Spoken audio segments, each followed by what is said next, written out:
Hello everyone, this is CJNovo992 and today we're back for another brand new video. I know you've probably heard that intro a lot recently and you probably will continue to hear it for a little bit longer. Apologies if you're getting sick of me, but despite the frustration that's out there and I dare I say rage that's building at seemingly every brain-numbing decision this football club is going ahead and making in certain departments regarding certain personnel, as our anger and frustration builds and builds and builds, there's just this little game called an old firm just peering its head round the corner and falling in to the calendar. Is it fate?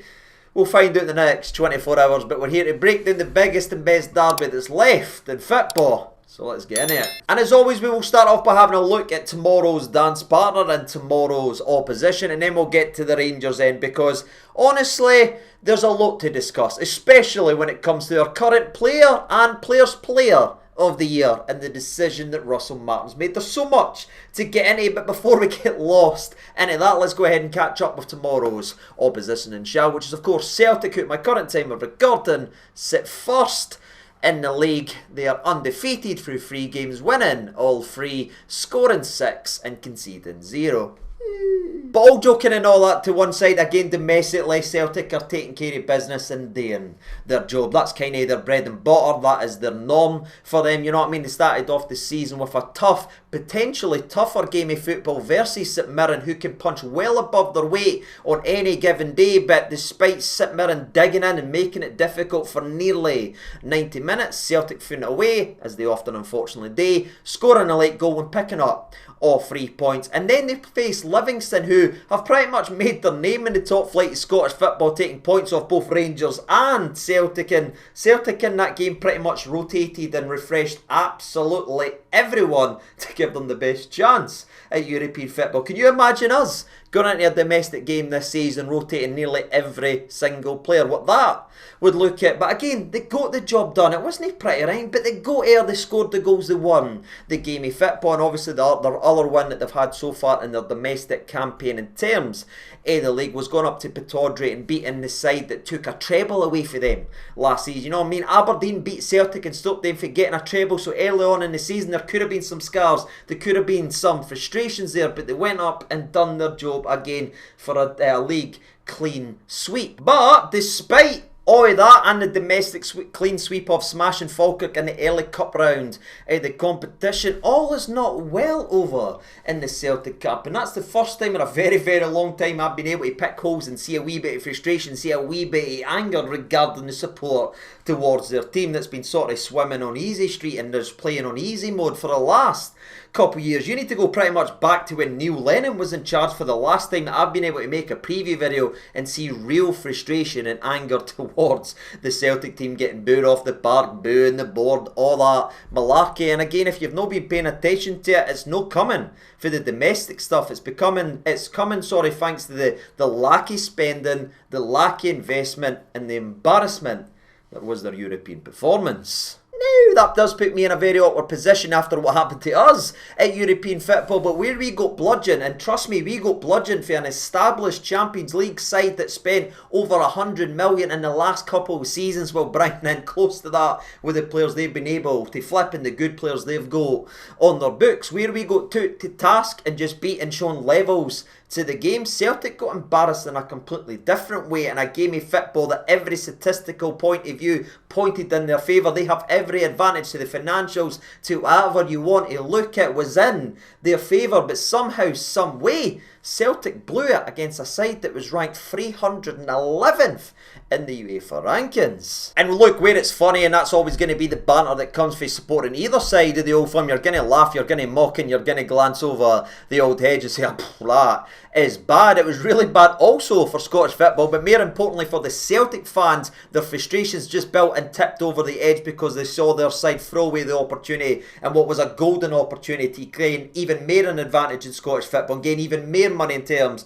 of the Champions League qualifications, as they couldn't beat the team from Kazakhstan. And not only could they not beat them, ladies and gentlemen, right, because bad games can happen, you can get a shock. I mean, we got beat off Queen's Park last year. You know what I mean? The financials, you compare that to that. That should never be happening. Even Progress Nedicon in the second game, we bet them at Ibrox, but they caught us stung us in the second game, scoring more goals and putting us out in the game of football. Right, shocks can happen. That's why football is the best sport on earth, because on any given day in a one game knockout, anything can happen. But that's not what even happened versus Celtic. That's not how they were stung. That's not how they were stopped for reaching the Champions League promised land. They failed to score versus the 311th ranked side in UEFA through 2 matches, ladies and gentlemen, both home and away. Over 180 minutes was played and not a goal was scored for Celtic, despite, again, the financial advantage they've got over kairat. You know what I mean? You sit and look at that, you talk about what we got battered with, right? We got battered off Club Brugge. Look at the money they've spent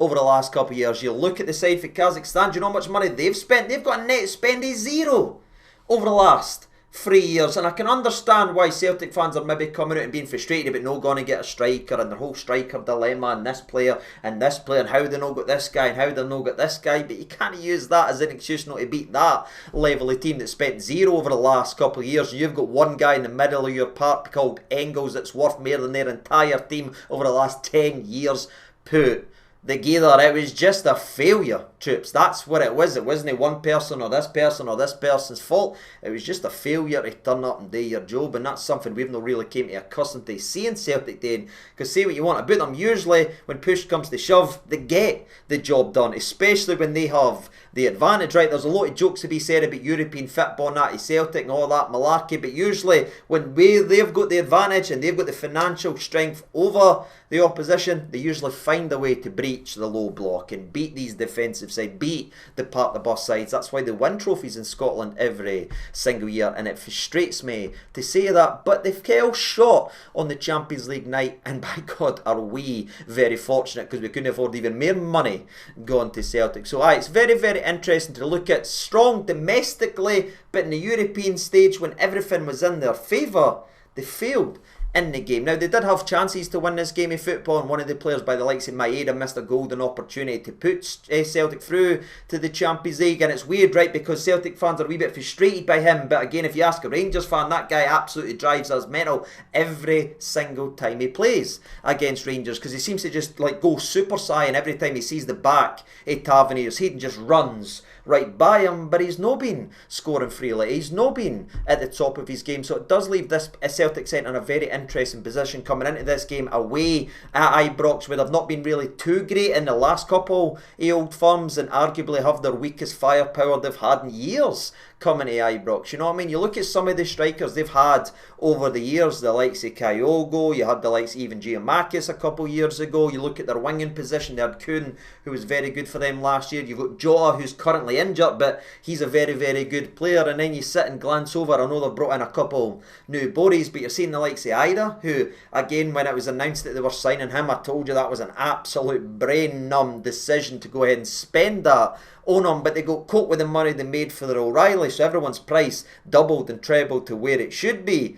And I think they were, but they made a mistake. But that big lad is in a weird little limbo as well, because I don't know if you know this, he's supposed to be going to Swansea right now. Apparently it was all agreed, apparently there was a medical, but Brendan Rodgers came out and stopped that move for a player that's already agreed to go somewhere else and was ready to go. He's been pulled back up the road to Ibrox because they've no got a replacement sorted yet, and that's where the frustration comes from, and that's why there's unrest, and that's what drives me mental, because you see a team on the brink frustrated, booing their team, booing the board, all that frustration that's right there for Celtic. But again, we as Rangers fans, we can't even get our own house in order to take advantage of that. They're teetering near the edge, the new, but who we got? Terry Vegetable sitting beating himself with his own brain-numbing decision. So it's set up to be one of the most unique old firms I've seen in a very, very long time, because dare I say, neither fan base is completely happy about how the club's running right now and how the club's recruiting right now and what the club's spent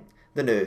And they meet eye to eye. It's Sunday at 12. And see, if I'm honest with you, ladies and gentlemen, that's probably us near the end of the Celtic perspective. Again, the season is still incredibly young. There's not too much for us to truly dive into, and so far from what I've been able to find is they are a bit frustrated about the lack of spending. Where's the signings? Where's the new striker? And why they've not reinforced and improved their starting 11 rather than just picking in a piece here or piece there that's maybe not necessarily a direct improvement of what they've had previously to kick on and put the foot down, if you want to go ahead to say that. But again, at the same time, I'm not going to get lost in all that stuff and lost in the circus and be distracted by the fire magicians, you know what I mean? I'm still seeing a team that's technically not been beat over 90 minutes throughout the freaking season so far, you know what I mean? Their only loss overall has came due to a penalty shoot. Everything else, they've kept that backdoor shut. They've been really compact at the back, and a team that's good defensively always gives you a chance if you've got the odd X factor up front, whether it is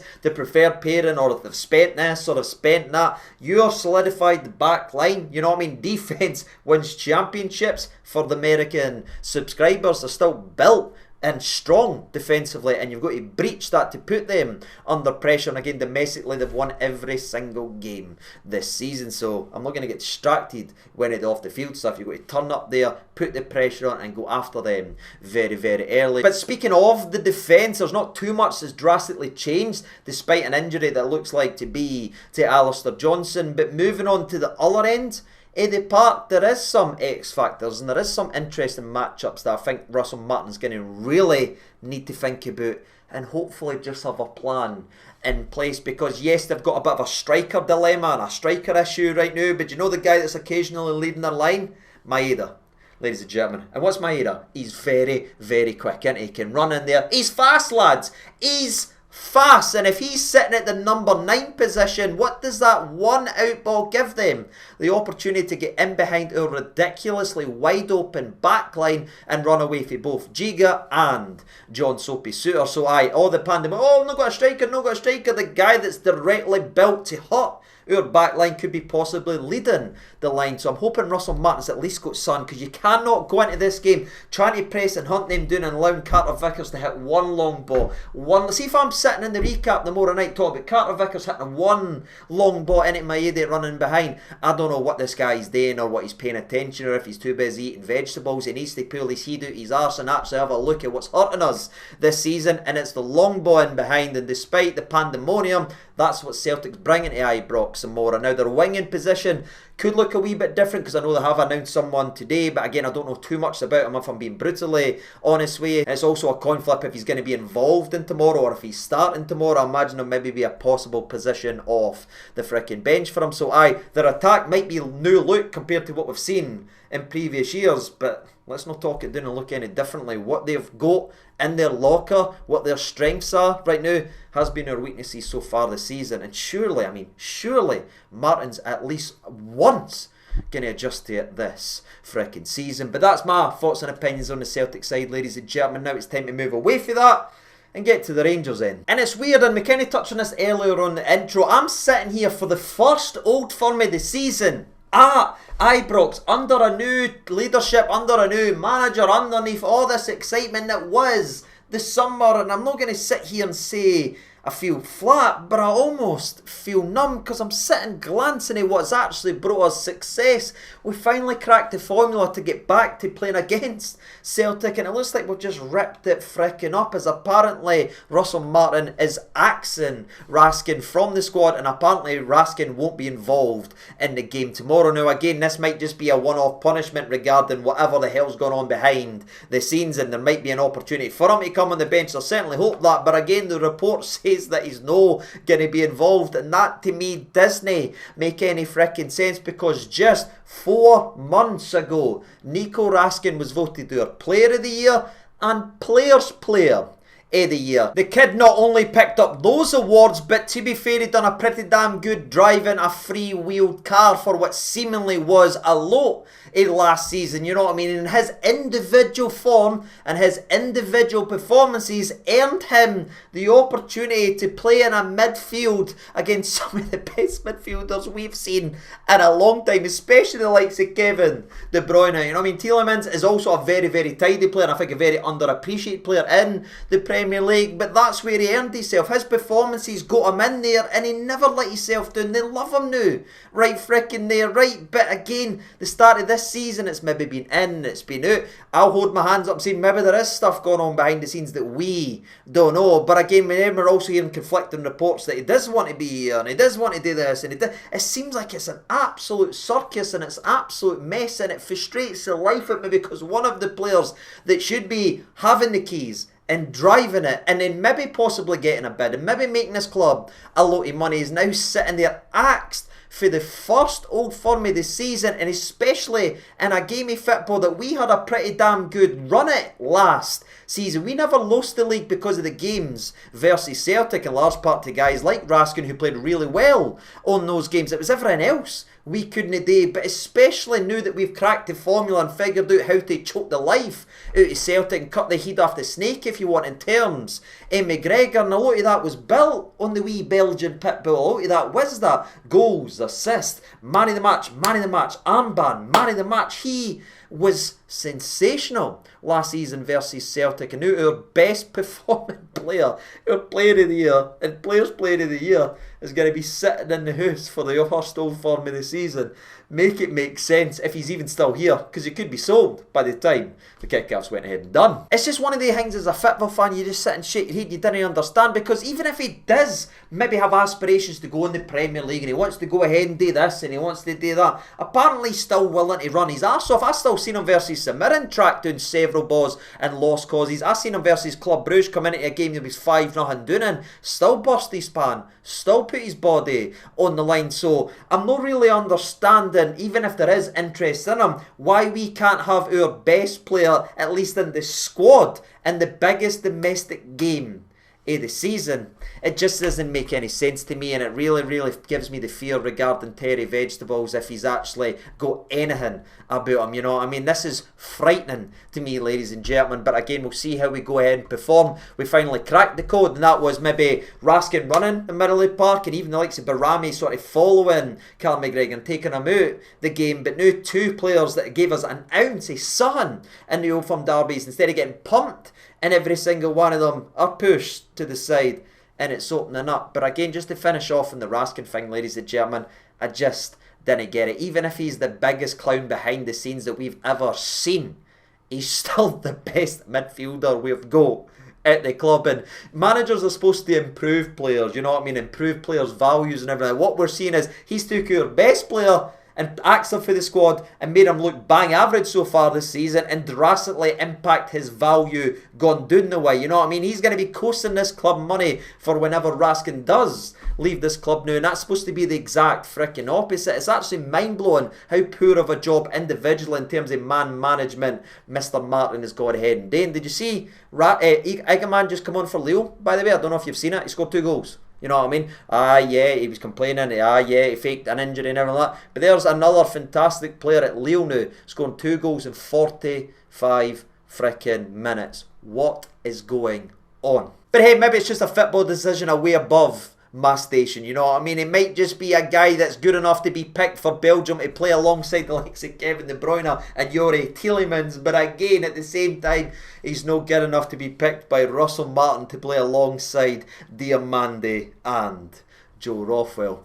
Make it make sense. But I'm sorry if I'm seeming very negative here, but it just doesn't make even sense to me. Even if Martin doesn't fancy him, even if there's been a fallout, at least stick him on the bench, man. You need to protect the player's value. We're trying to be selling him then. You know what I mean? But all you're doing is cutting him for the squad and sitting him on the sidelines. What do you think team's going to come out and pay what he's actually worth then? It's just, none of it makes any sense to me, you know what I mean? But I'll move away from that frustration and try and move on to more positive aspects, and that's the likes of Tello Asgard, because to me, Tello's a very good footballer. He's maybe not shown that, but I think the system's a wee bit handcuffing him, if I'm being brutally honest with you. But he's got the perfect opportunity, because that guy's got a bit of physicality. He can run, believe it or not. And I think if we're going to have a chance in this game of football, Tello Asgard needs to pick up the hammer left over by our boy Raskin and show that big Tello is worthy, and take Callum McGregor out the game and start putting in some challenges and dominate the middle of the park. We win the midfield battle, that usually determines who wins an Old Firm, and we've done pretty well over the last couple, ladies and gentlemen. You know what I mean? We almost won a cup as well, dominating the middle of the park, but that went to a penalty shootout, and a goalkeeper and a backup left back had to step in that occasion. Right, frustrations and fine margins, but chuck it away. The more is the day that some of these players that narratives are now being written are in complete control of their own destiny and can flip it just like that, because there's no bigger game domestically. So if there's anything in these players, no matter what Russell Martin's telling me day and day this and press here and that, you just win it 1v1 across for you. Look at the eye, you're opposite, beat him to the ball, outmuscle him and fight him to every aspect of your being. And that's what separates Old Firms, ladies and gentlemen, and that's what we're needing for the midfield. You know what I mean? There's a lot of questions about Joe Rothwell. I didn't recognise him at all. I just didn't. You know what I mean? You look at everything that happened at Leeds, you really dive in that. You see what the Leeds fans think of him. You just sit and watch a Leeds game, and he's completely different. So, and that's the same for Max Aarons, completely different. There's so many players in your starting 11 that's performing under Russell. Ant-Man now. Remember what Ant-Man was like when he first walked in the building? Knew what he is, the new kind of a shuffle merchant. He's looking like Jack Grealish under Pep Guardiola. Have you seen Jack now that he's moved away from Pep?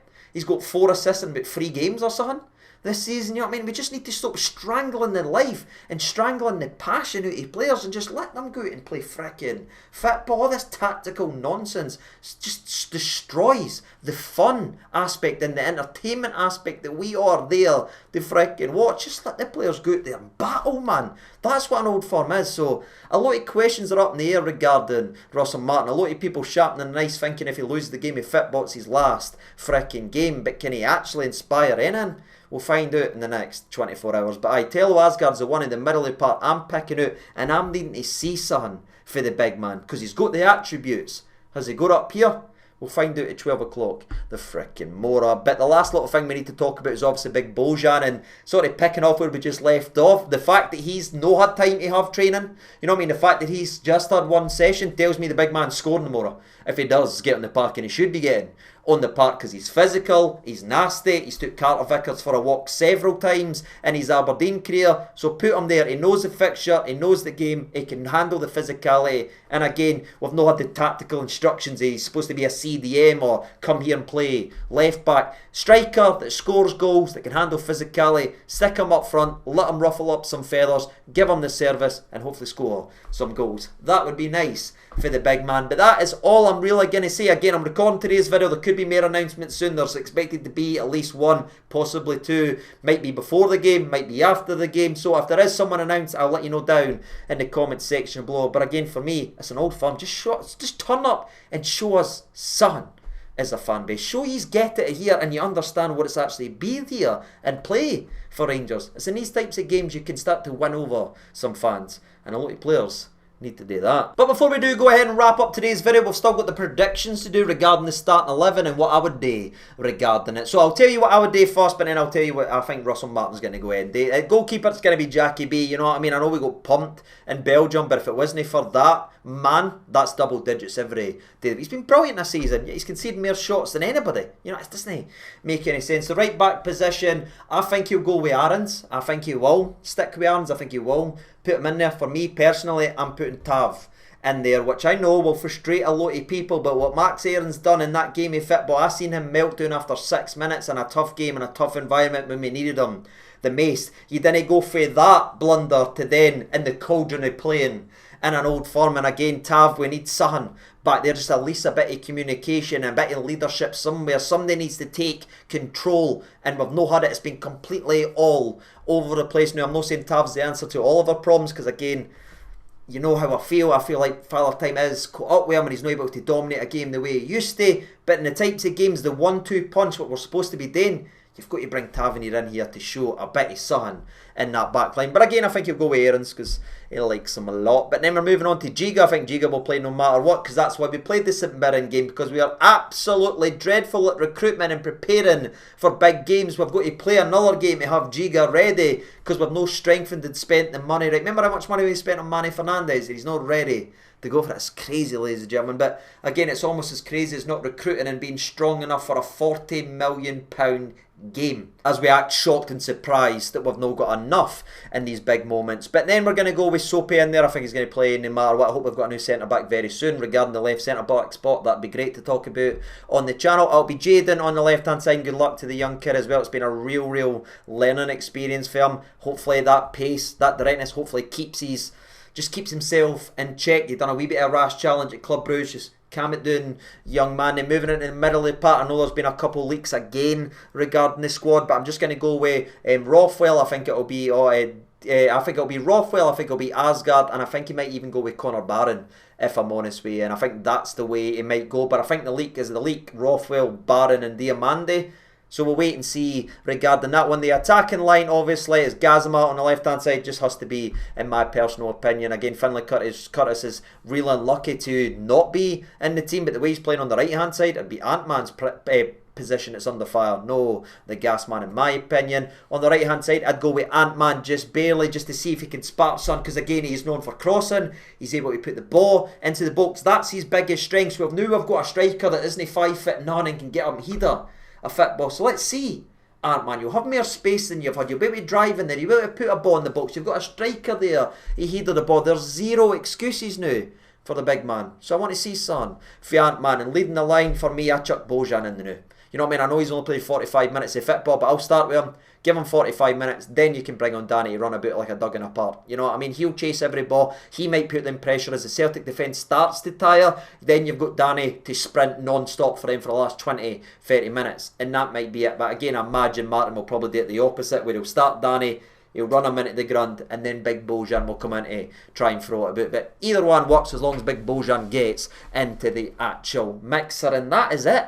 Ladies and gentlemen, boys and girls, it's a big game, aye, but you can't help but just feel like we're going in with one hand tied behind our back the exact same way we went into a massive game versus Club Brugge. And aye, it's difficult right now and it's frustrating right now, but hey, it might just be that crazy. It might just work. Again, Tello Asgard, be the guy we need you to be, and Bojan, be at the right place and take the chance when it comes up. And hell, you never know, maybe the new signing of the new striker might spark a fire under Danilo's arse to get him putting the ball in the mixer as well. That would be very nice. But that's it, ladies and gentlemen, regarding the predictions. I'll do just a cheeky channel favourite just to try and manifest a happy result, a positive result. But this is the worst and flattest I've ever seen the Rangers fan base, you know what I mean? When I've been showing, when I've been out and about, when I've been playing football and people's been coming up and speaking to me and talking about it, and they're not looking forward to this game at all, despite it being at Ibrox and despite a recent run in Old Firms. But that's just a wee bit of a sign of the times, what we're feeling now under this new manager. But it could be the curtain coming down on Martin. A lot of people would like to see that happen. But again, he had a fantastic derby record with Swansea versus Cardiff. So he might have the answer once again, as Swansea fans will argue that's what kept him on a job so long, because he was able to win the derbies, he was able to win those games. He needs one, the more, let's put it that way. But that's it, ladies and gentlemen, boys and girls. That's the preview. Apologise if I feel negative. I'm just trying to be honest with you. That's how I feel. There's a lot of wee iffy moments and iffy frustrations, so I've just tried to let it all in. Hopefully I feel better and sleep tonight, but it's an Old Firm tomorrow at 12 o'clock, so I'm not sleeping, let's be honest. But that's it, ladies and gentlemen. Let me know your thoughts and opinions down there in the old comment section below. Let's see some predictions. Let's see how you feel regarding the Raskin situation. Let's see if you would start Big Bojan. That'd be great. And as always, shout out the legends that are signed up to the channel, legend memberships. The people that are also signed up to the supporter range, thank you so much. And to each and every single person that's currently watching today's video, thank you for taking time out your day. I'll see you tomorrow at some point, I imagine, hopefully with a smile. Oh my Nasha, that would be very nice. But until then, take care of yourselves, all the best, and bye bye.